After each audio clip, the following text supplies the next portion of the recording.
nos scénarios prospectifs, qui ont été un élément essentiel pour la construction de la loi sur la transition énergétique, avaient plusieurs objectifs, plusieurs ambitions. D'abord, créer les conditions d'atteindre le facteur 4 à l'horizon 2050 et pour ce faire,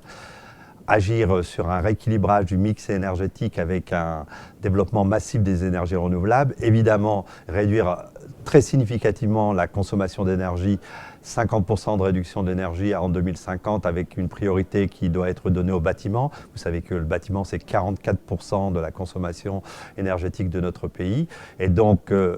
rééquilibrage du mix énergétique, développement massif des renouvelables avec en corollaire la diminution du nucléaire qui nous fait sortir progressivement du tout nucléaire, et évidemment la priorité absolue à l'efficacité énergétique.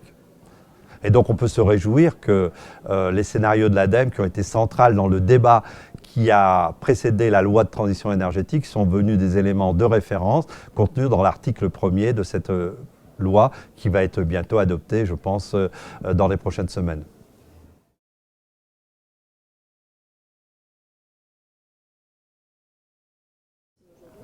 Aujourd'hui, on peut dire qu'au travers du projet de loi, la dynamique de développement des énergies renouvelables dans un cadre qui lui donne de la lisibilité, de la durabilité est réunie. L'enjeu pour les énergies renouvelables, c'est progressivement accéder à une maturité, à une logique de marché qui lui permette d'être compétitive. On voit d'ailleurs que c'est déjà le cas progressivement pour l'éolien terrestre, pour le photovoltaïque. Demain, il y aura d'autres énergies renouvelables qui ont besoin d'être soutenues. C'est ce que nous faisons dans le cadre des investissements d'avenir, c'est toutes les énergies marines, avec des perspectives de développement industriel, avec des gros enjeux d'exportation pour la France, où nous devons être à la hauteur du défi, à la fois pour permettre ce développement d'une industrie émergente pour la France, pour l'Europe et aussi globalement pour l'exportation dans le monde.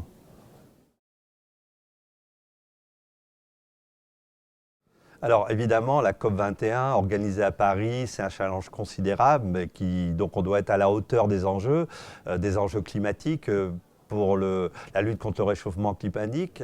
et ça ne va pas être évident, mais ce qui est important de souligner, c'est au-delà des enjeux diplomatiques qui vont être portés par les États, c'est aussi, et pour la première fois, l'ensemble de la société civile qui pourra être partie prenante de cet accord à travers l'agenda des solutions, qui permettront, au travers de cet agenda des solutions, de développer des accords multipartis, multilatéraux pour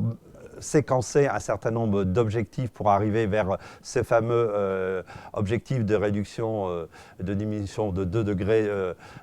contre ce réchauffement climatique. Mais en plus de cet objectif et de ces résultats attendus pour cette conférence